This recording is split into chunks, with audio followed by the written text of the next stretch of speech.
In this episode, I speak to Ashley Shak-Penn, who has spent a decade building things around the globe from the United Nations to Dublin's startup scene, and now as Managing Director of Dublin Independent Fashion Week. We talk about her varied background, where the contexts keep changing, but the challenge stays the same. There's something real and valuable already happening, and the question is, how do you give it some structure to survive, but without draining the life out of it? How do you not kill the vibe? That tension is what this conversation keeps returning to. Not as a problem to be solved neatly, but as something she's sitting with honestly. How do you formalize a grassroots movement without killing its energy? How do you charge for something that was built on generosity? And how do you make the case to institutions that fashion is a fundable art form when the legislation hasn't caught up to what everyone else already knows to be true? Ashley doesn't pretend to have all the answers to these questions, but I can tell you, if one person can do it, it sure is her. She's dynamic, she's driven, and she's completely focused on getting things done and amplifying and building the fashion industry in Ireland. Our guest today has spent the last decade following the thread of sustainability wherever it leads her. Pardon the pun. From Fiji to the docklands of Dublin, from UN accelerators spanning 70 countries, down to a circular fashion week in this very city, Dublin. Ashley Shak-Penn is a sustainability strategist with a global cross-sector background.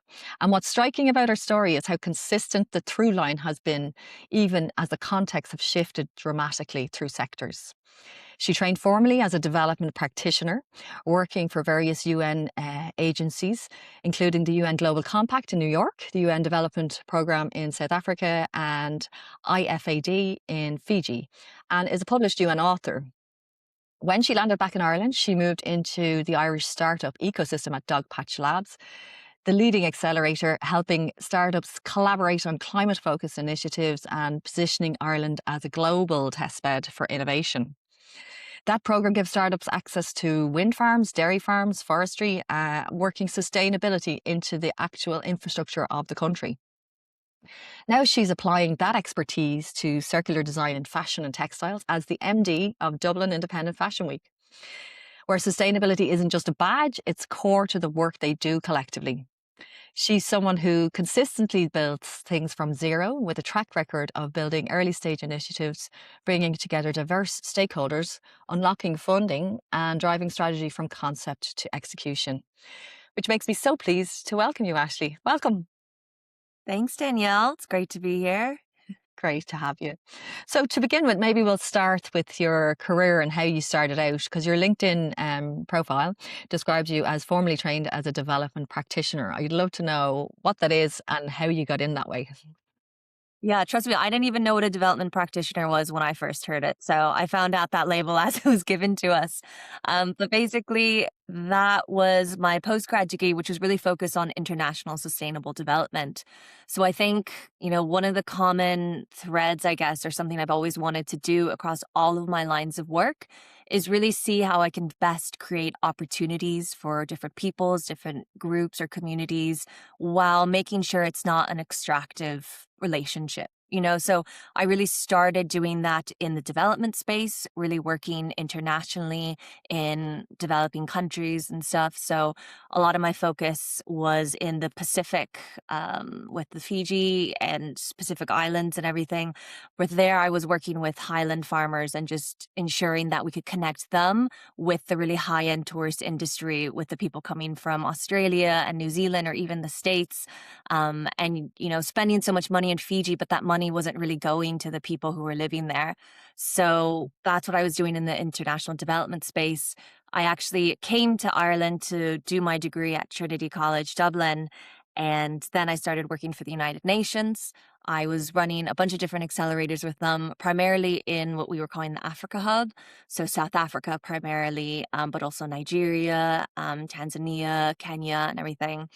And then COVID hit. And so I was going back and forth from South Africa to here, but ended up just staying here.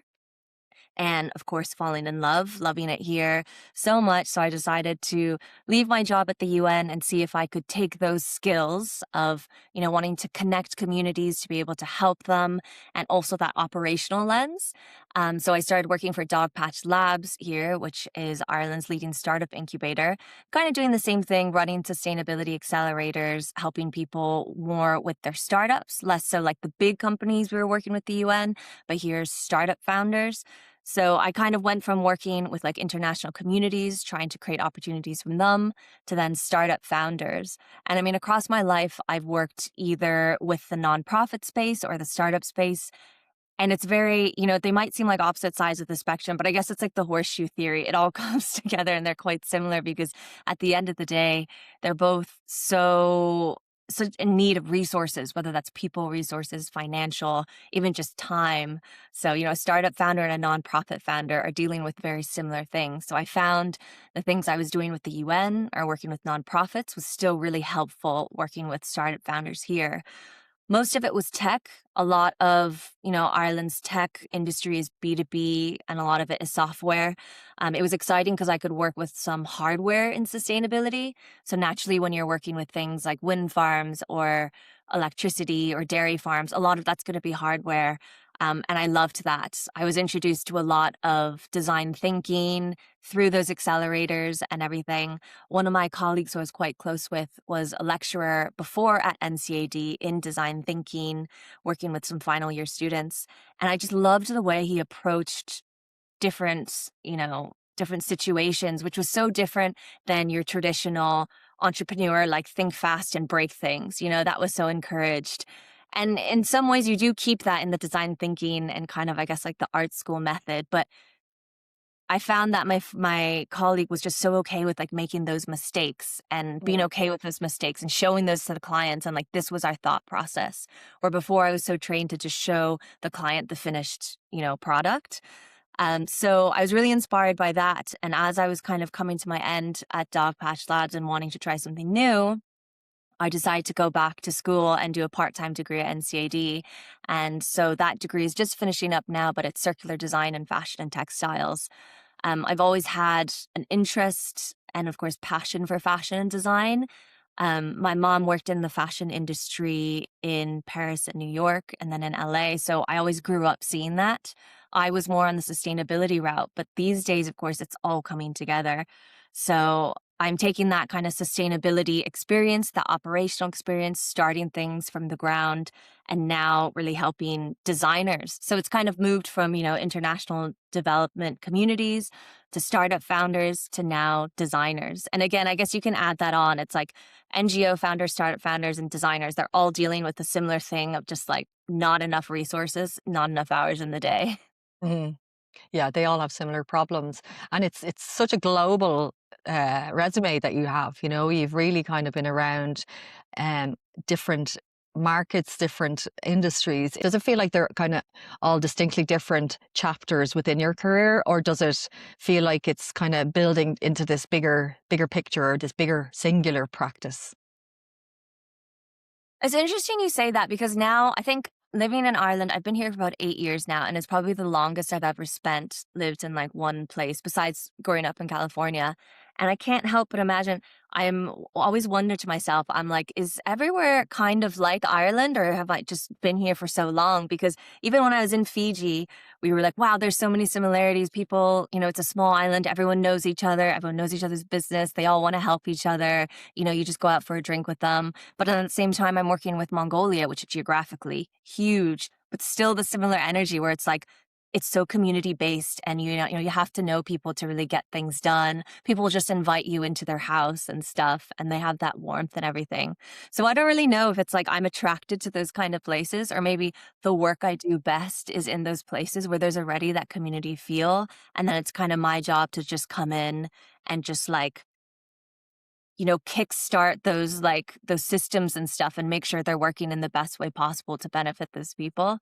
I guess I've yet to work in a place where it's felt super disconnected and no one's wanted to help each other. But again, maybe that's just because I'm not attracted to those kind of places.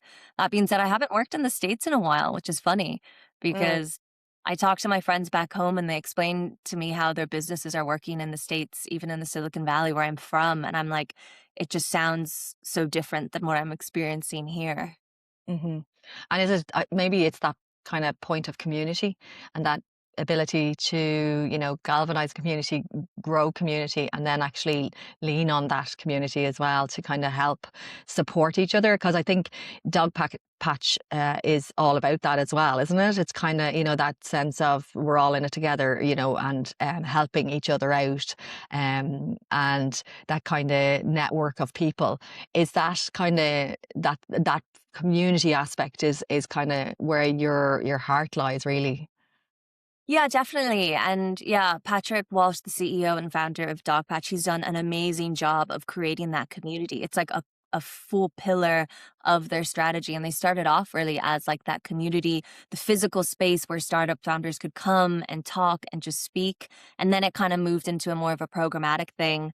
But I guess, yeah, I was really drawn to that when I was at the UN and I was running those accelerators. Again, for me, it was about building that community of, like, I was working in 70 different markets, but it was really just translating that high level curriculum into the different markets and making sure everyone felt, all the country managers felt like they had a stake in this program and wanted it to go forward. And then even now here in the fashion space, it's like, how can we build this community even further? How can we make it even more connected?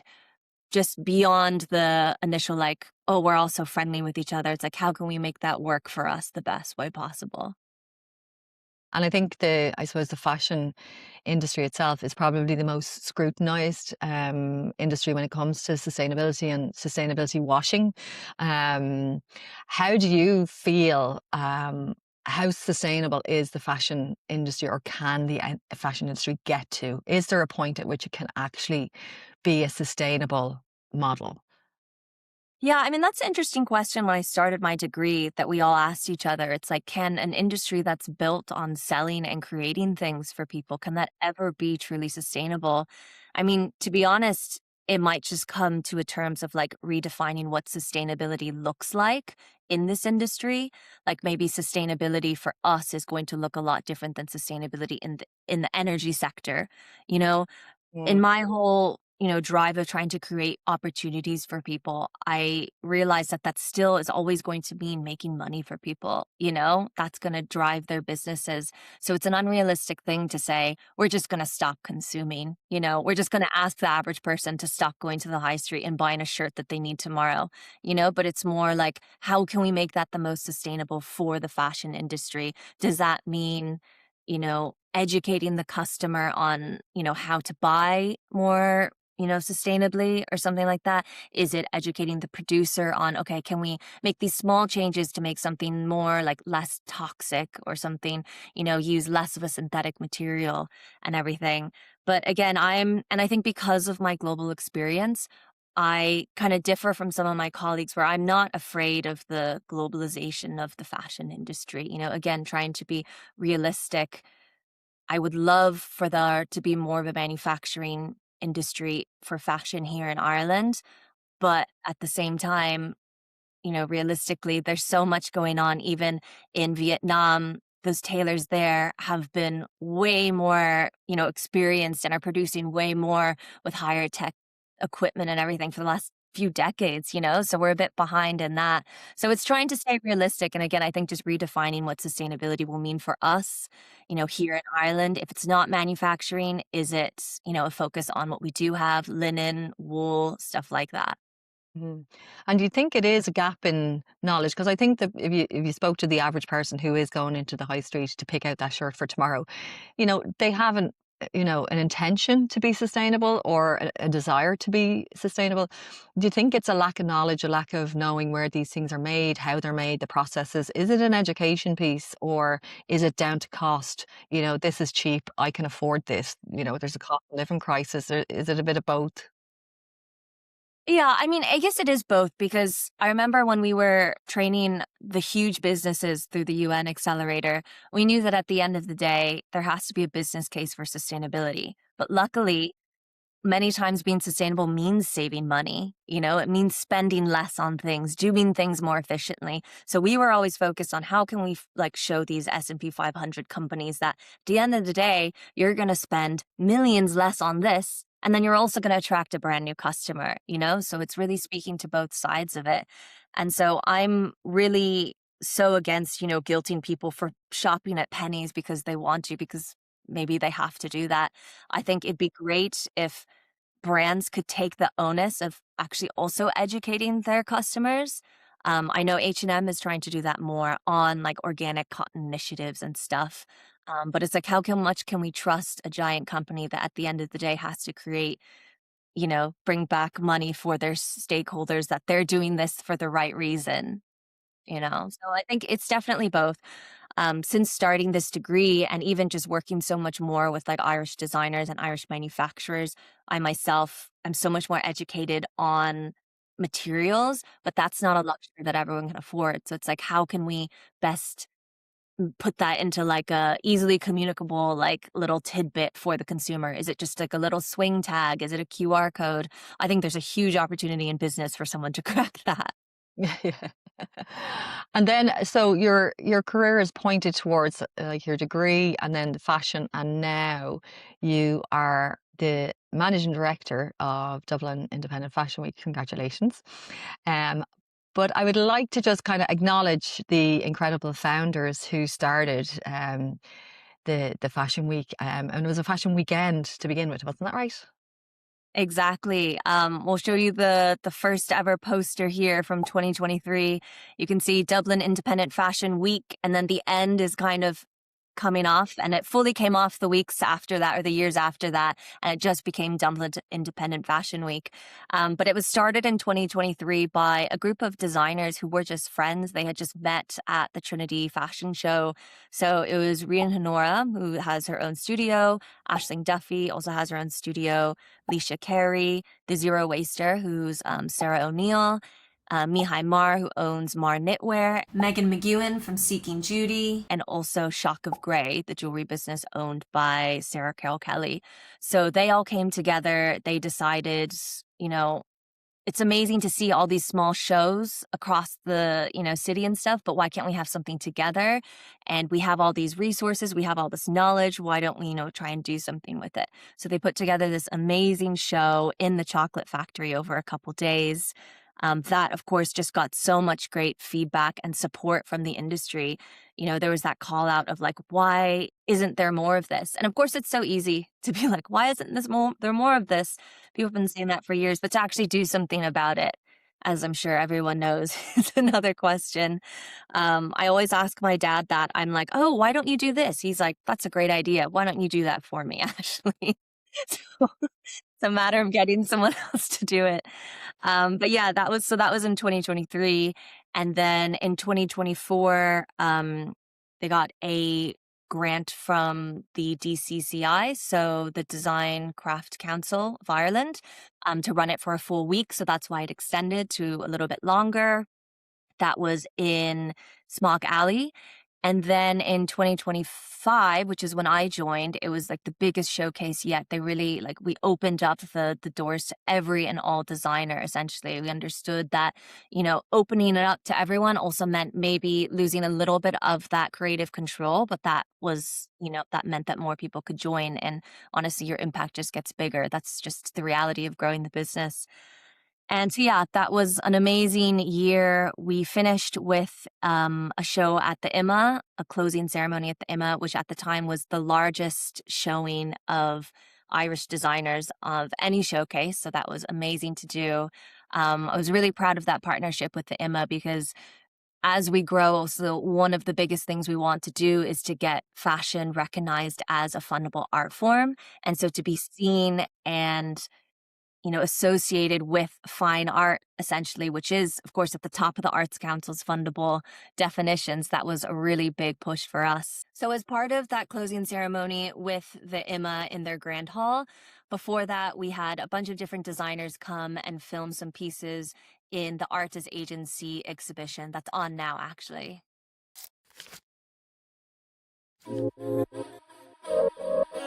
I don't know what you want from me.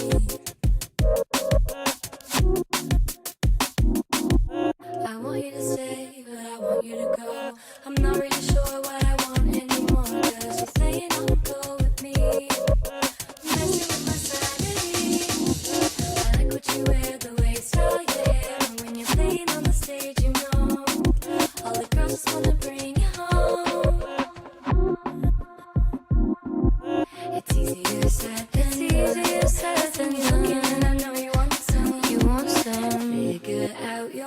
You're my motor. 'Cause I'm too grown to put up with your bullshit. I don't mind you, I don't pull over your torso.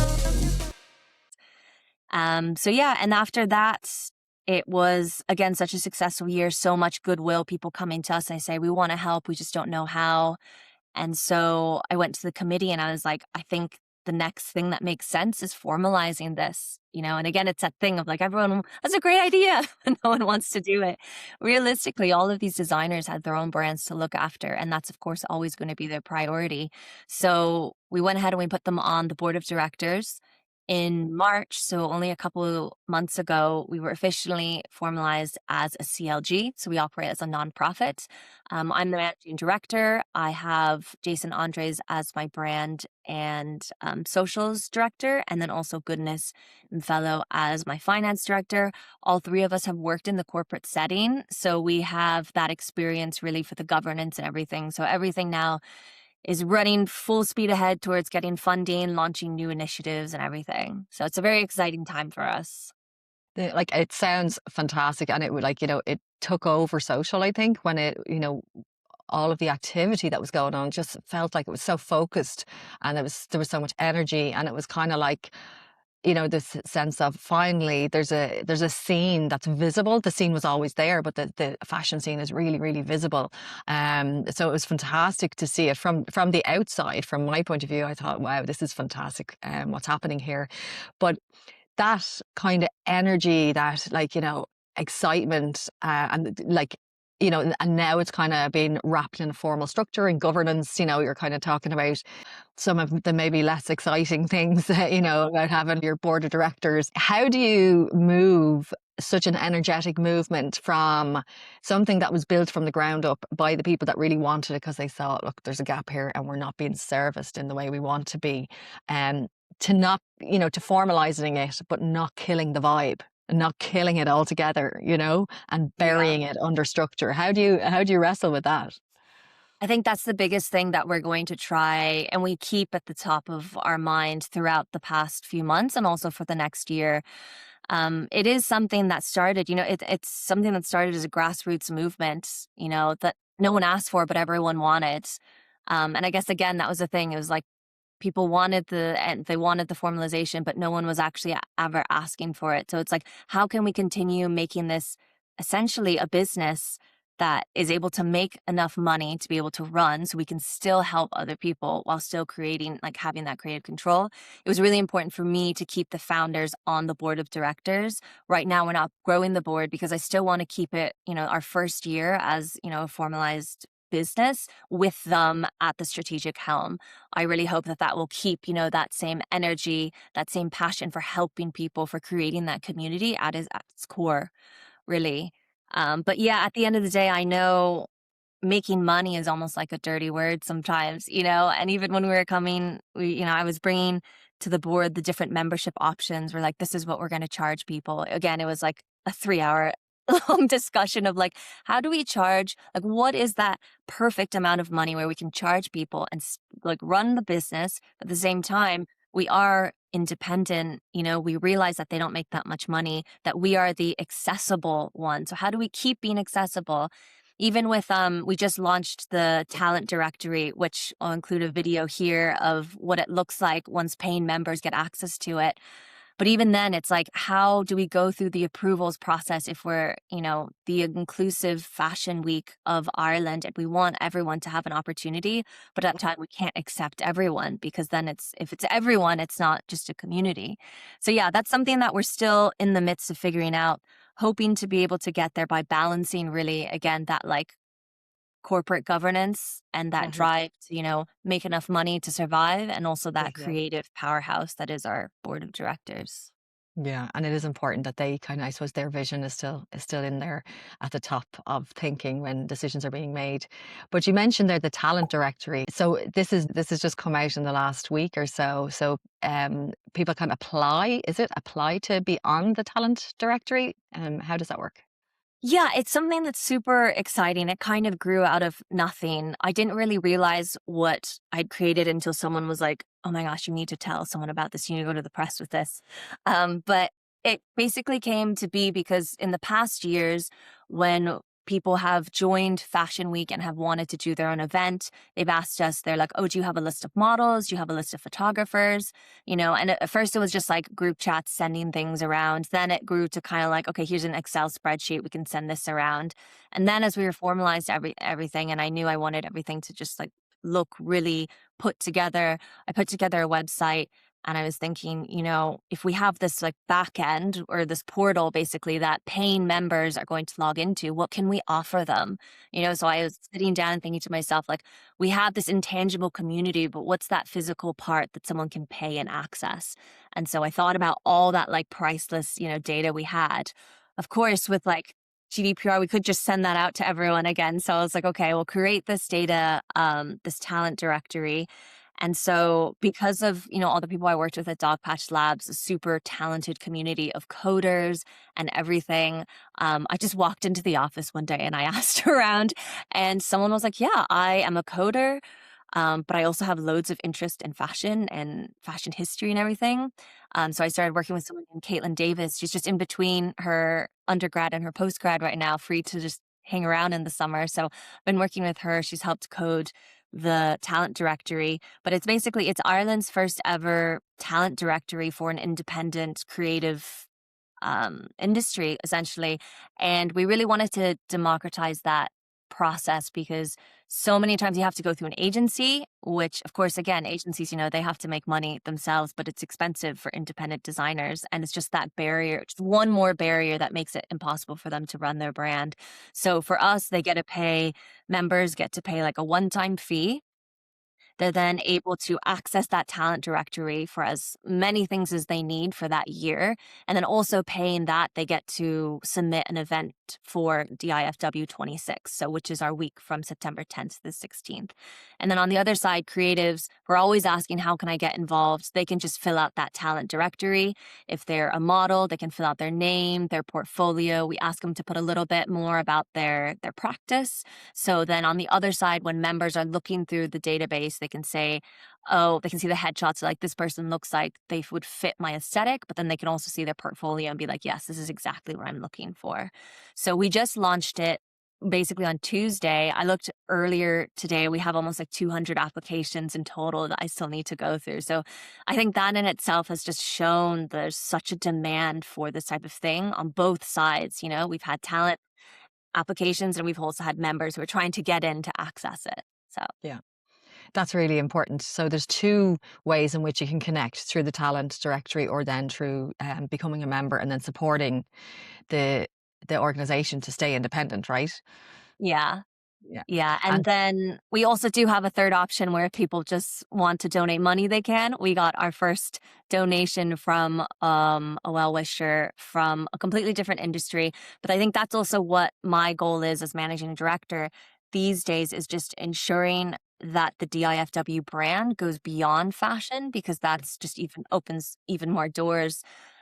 We were shortlisted for the BMW Future Entrepreneur Award, which we went to yesterday. And it was amazing being, of course, in a room with other founders, but all these other different founders. The winner was the All Real Nutrition protein bar. So it was like all these different, it was like food, it was like health and well-being. There was some AI and some tech, but of course all founders have the same issues. But it was great because so many people, again, are like, oh, this sounds amazing. Of course, we need this kind of thing, but we'd never heard of the brand before. So that's what I really want to do, is make sure that like people in other industries know, they can connect us, and you never know where, you could get more help from people. Yeah. And it is important, to talk about the money aspect as well. And, I think a lot of people shy away from that, but like these things can't exist for free, so it is really important to kind of to keep that in mind. And you mentioned there, you're trying to get fashion, as a fundable art form in the Arts Act.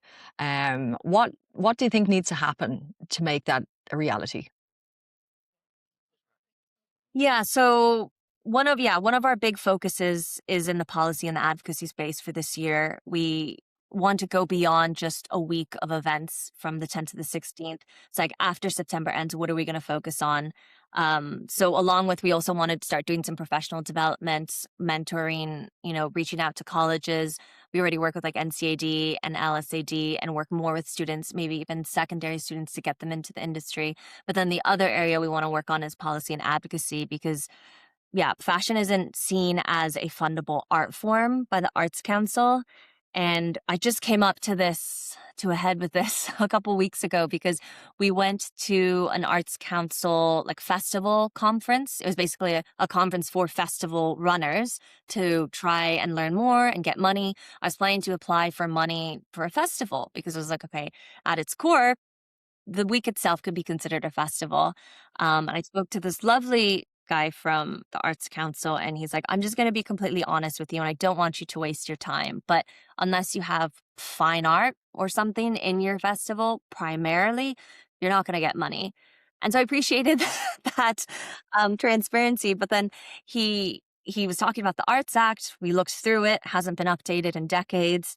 Things on there were like architecture, something that I think also makes money in another way, but is still funded by them, or circus, all these things that are, are outside fine art and they still make money, but they're seen as fundable. And so that's kind of what we're coming up with, because as a platform of wanting to support different artists and fashion creatives, part of that is making sure they can get paid. And if they can't get funding from these bodies, it makes it impossible for them to start a business here. And then, of course, they go abroad.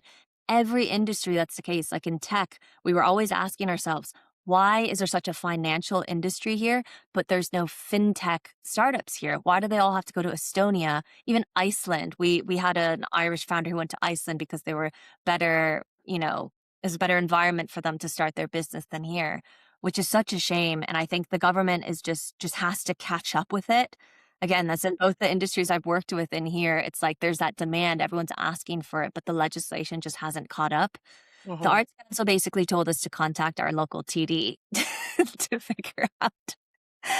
And so I know that was a nice way of telling us that's not their problem, and it is ours. So I think realistically, again, if we can get people knowing, every person we've said, like, this is what we want to do, get fashion identified as a fundable art form, no one has said, oh yeah, I know that's an issue, besides the designers themselves. Every single person's like, oh, I didn't know that, and that's not fair. So if we can raise that awareness and more people know and more people start talking about it, then hopefully there can be more pressure put on, amending that Arts Act. Those amendments happen all the time. So yeah, that would be the ideal thing. Yeah, and it probably is shocking to most people that they think, oh, it's not there. Why is it not there? And like, there's a total real, like, the reality is in other countries, there's like, it is funded as an art form. And like, even if you think of like the Met Gala, not the Met Gala of now with, Anna Wintour, but of its inception, that was all about legitimizing fashion as an art form within the Metropolitan Gallery, or Metropolitan Museum, I should say. So like there's a long standing history of fashion being considered an art form and part of culture. So certainly I think it's ripe for change, and the Arts Act should certainly include that. But luckily your contact in the Arts Council gave you a fast no rather than a long maybe, and you can kind of focus your time elsewhere. But then I suppose, what are your thoughts on Ireland Fashion Week? So where they are trying to subsidize the shows for the fashion designers. Mm-hmm. Yeah, I guess similar to when I was working in tech, we always said, Ireland is too small of a place for there to be too much competition and not collaboration. So again, that's applicable, I think, in the fashion industry too. Over the last 6 months, as we've formalized into a nonprofit, trying to get fashion seen as an art form, and then Ireland Fashion Week has also announced their luxury investment group. I think it's really become clear in the industry where our two strengths lie and really where our focuses lie. We really want to focus on creating that industry here that's at its core really inclusive, and really representative of what Ireland looks like today. And also, maybe it's not just designers, but it's also different curators or producers. I know last year Oxfam had a really good panel with us. So again, if maybe there's someone who's interested in fashion, but they don't fit that actual definition of a designer who's creating a show, who wants buyers to come and export their business, they can do a show with us with Fashion Week. So it's really creating that community and that inclusivity and that support, I think, is where we differentiate ourselves. What is it like then for, the young emerging fashion designers coming out? Like, what are the options? Is it emigrate and try somewhere else, or, you know, without a platform like the one you're building, are there opportunities in Ireland? It's hard for me to say because I myself wasn't a fashion graduate here. And whenever I speak to what we call emerging designers, recent grads and everything, they say of course, there's no jobs here, or it's primarily unpaid.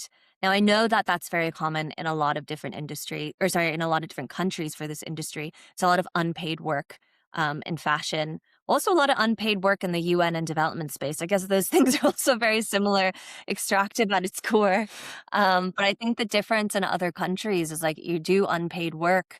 I've even heard people talk about it in New York in the fashion industry, like where my mom was. You do unpaid work, but then you do climb up the ladder and you get paid, you get that recognition, and there is that industry that you grow into. Still not fair, but you get there. Whereas here, I don't think it's even those high up jobs exist to really go for. So it's kind of like these emerging designers, they're taking that unpaid work and they're just hoping that in 10 years down the line, there's going to be that industry. There's going to be fashion houses here that are going to employ them. If not, just, should have been doing that in London, or should have been doing it in Copenhagen or something. So it is really tough. But that being said, it's a tough job market for everyone right now. I know that I've heard differing opinions about how some people say in fashion degrees right now, not enough actual machinist work is being taught. And then on the others, and then I heard someone say that actually at an event, but then I know someone else who said, no, I wish I had more experience on the business side, on the comms side. So I think in general, there's good education in both, but just not bringing it together to create that well-crafted individual. But again, that's something that even like in the fight against AI of us trying to become more valued workers, we all just realize we need to pick up so many different skills to be able to, compete on the Yeah. job market these days. But I think the type of work that someone in the fashion industry does is largely self-employed.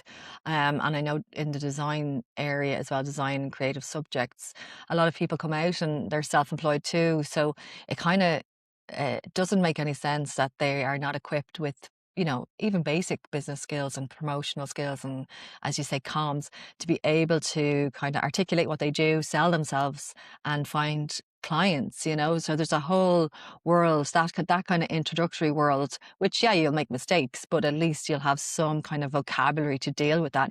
I think it's so important. So it's interesting that you guys are considering expanding to professional development, and probably I would see that maybe as maybe one part of the focus of some of that professional development need within the community that you're building.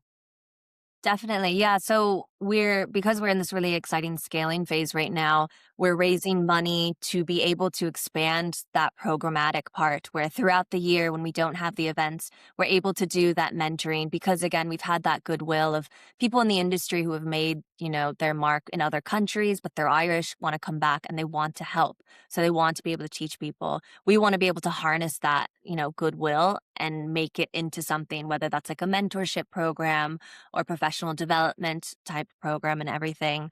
But even from what I've seen, having like a traditional like sciences, undergrad to then going into like this very theoretical research based degree at Trinity to now being at NCAD in a very hands-on degree.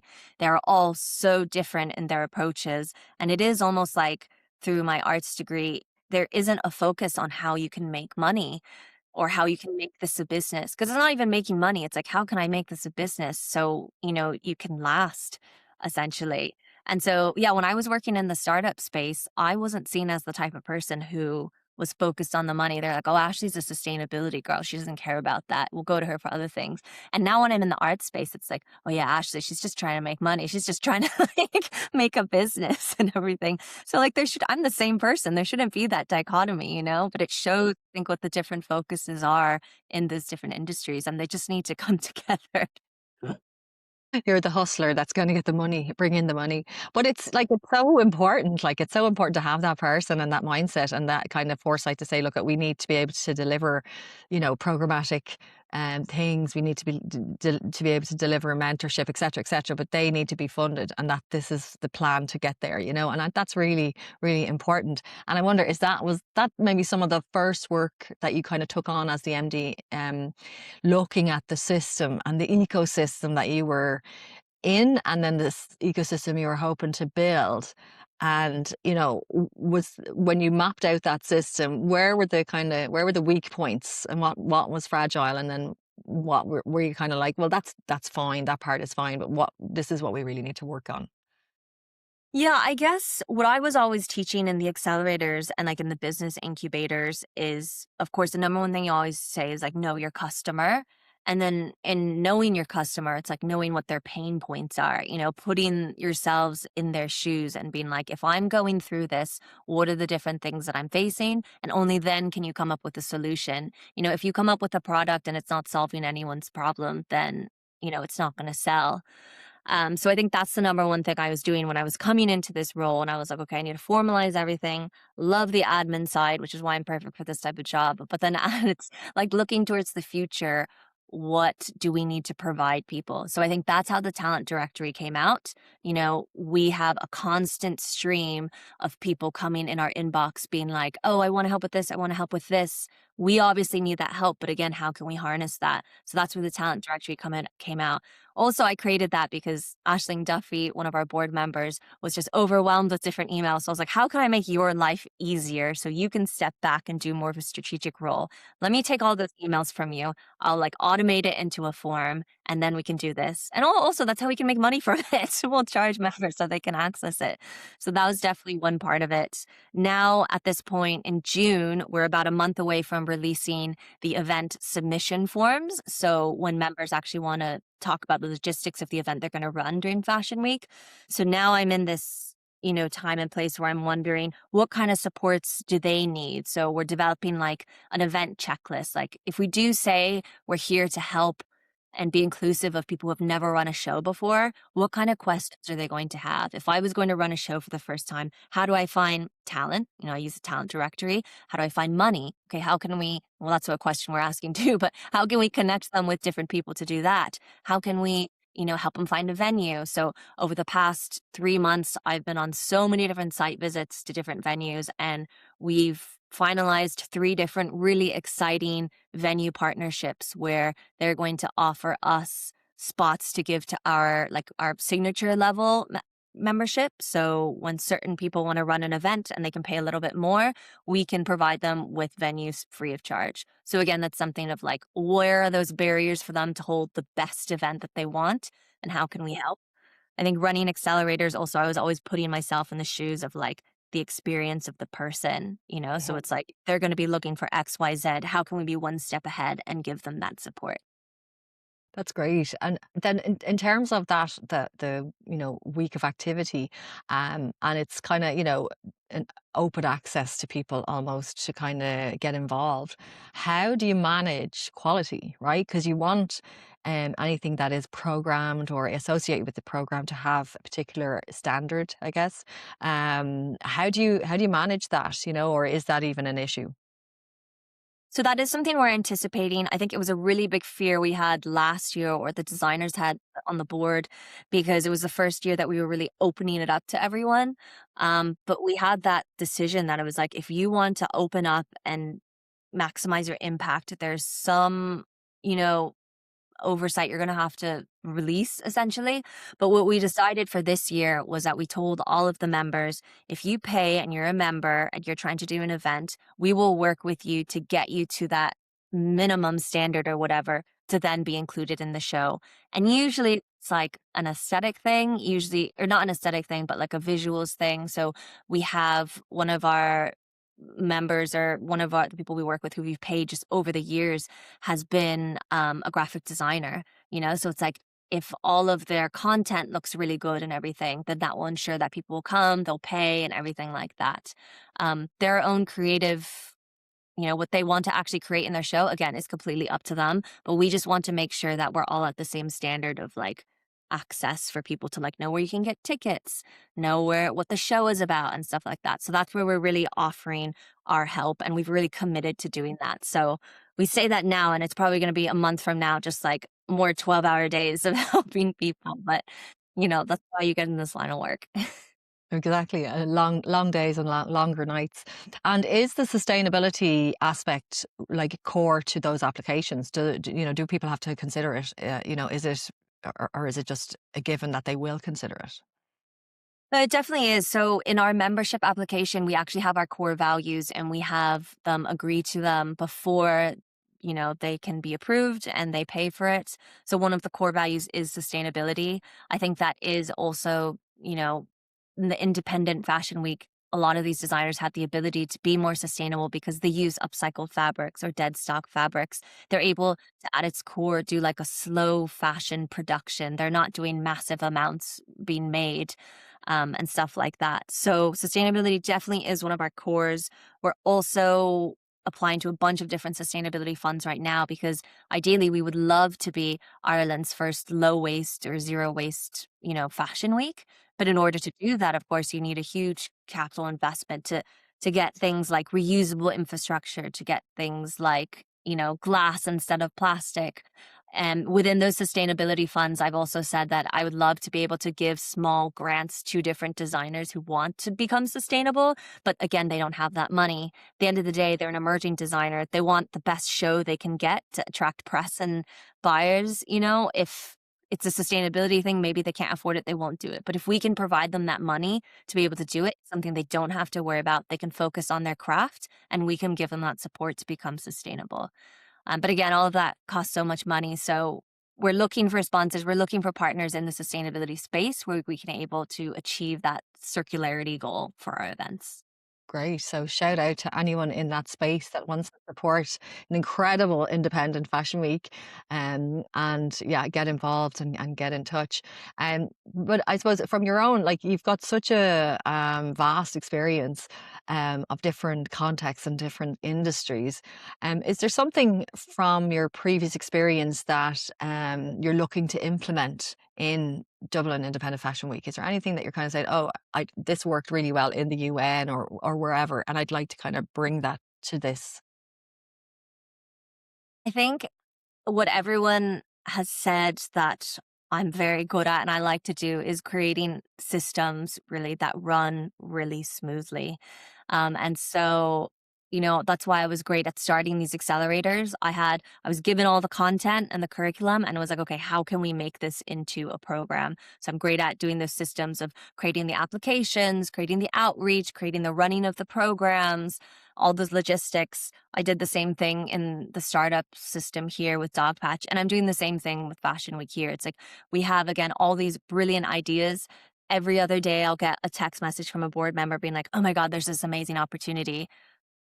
But then it'll just lay there in the ether if nothing happens. So it's my job to then come in and be like, okay, how can we put rules on this? How can we put order to this? How can we make sure that, again, that idea goes from 0 to actually 1 or to 100, So it's what I love doing. And I didn't realize, I thought everyone liked doing that, but I found out, especially in this role, that a lot of people are just ideas people and they're not the operations people. I think I go more on the operations side. I can identify a good idea, but I don't know. I just don't have time to come up with ideas, maybe.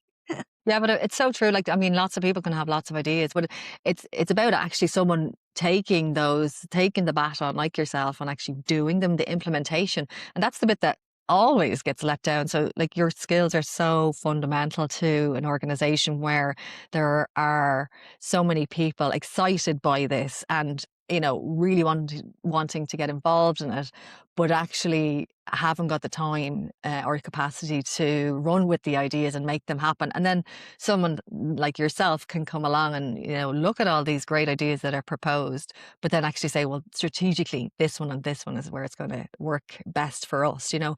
So that's a huge part of your skill set that they're really going to value over the next few years as you kind of develop the Dublin Independent Fashion Week into whatever it's going to become.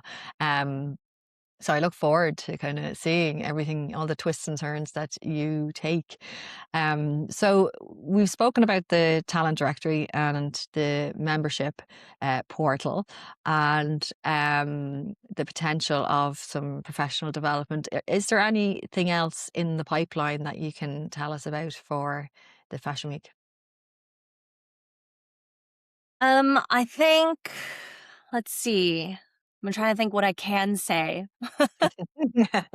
I'd say, we have some pretty exciting, I mentioned it before, but we have some pretty exciting venue, like official collaborations, coming up this year for Fashion Week. Again, we're trying to align ourselves with a lot of established institutions around Ireland and around Dublin that are seen even by public bodies, but also just the public in general as businesses that, are art, that get funding and stuff like that. So we're super honored to be, working with those organizations. So I'd say that's what we're super excited for. That hasn't been announced yet. And that will be accessible by that signature paying tier for members.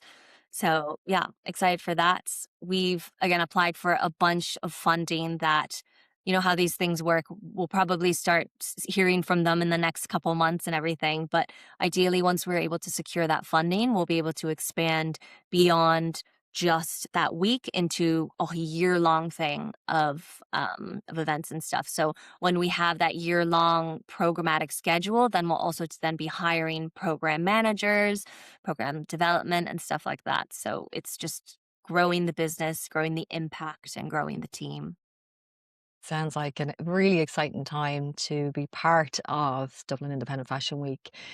So, because the podcast is called Rough Drafts, I always end with an idea or what is your next rough draft. So, it could be a project that maybe feels unresolved or something that you've been circling back to, but you haven't had the time to maybe make it happen.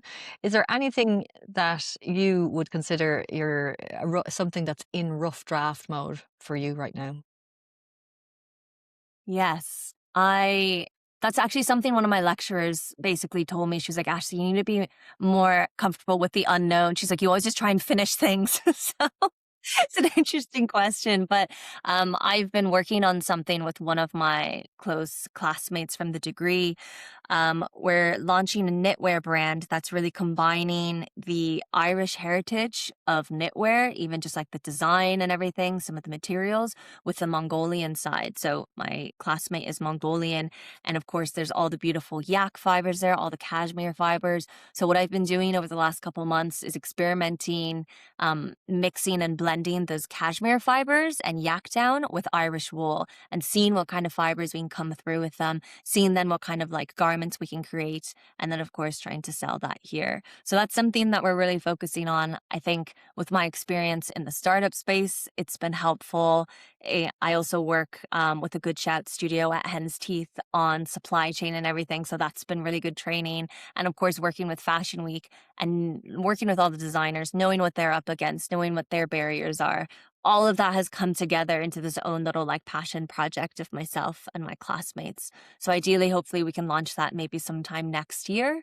But that's that's like after my 5 to 9, 9 to 5.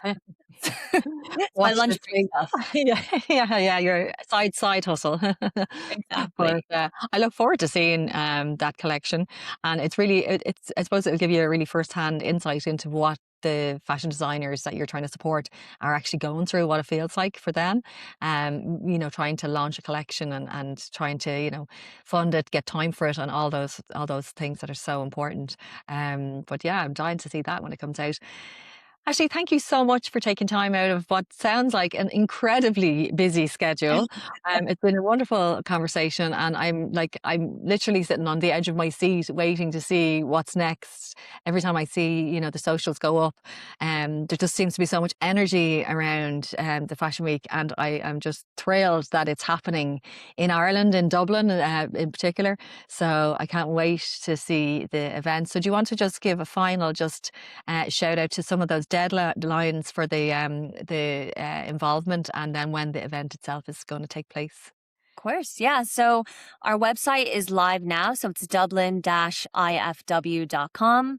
You can go on there, learn more about the different memberships, how to get involved. The membership applications are open right now. If you become a member, you have access to our talent directory, the first of its kind in Ireland. And then also you have the ability to then submit an event to be part of the official DIFW 26 week. That week of events is going to run from September 10th to 16th. So we'll probably open up applications in about a month in July. And yeah, you'll be working very closely with myself and the team to create an event that will happen during that official week. And we're very excited. Great. Mark your diaries, everyone. Thank you so much. Thanks for appearing on Rough Drafts. Thank you. If you liked that episode, don't forget to like and subscribe. You can also watch the videos over on Spotify and YouTube, and go to our Patreon channel to see more podcasts, live content, and case studies. Just search Bounce Creative.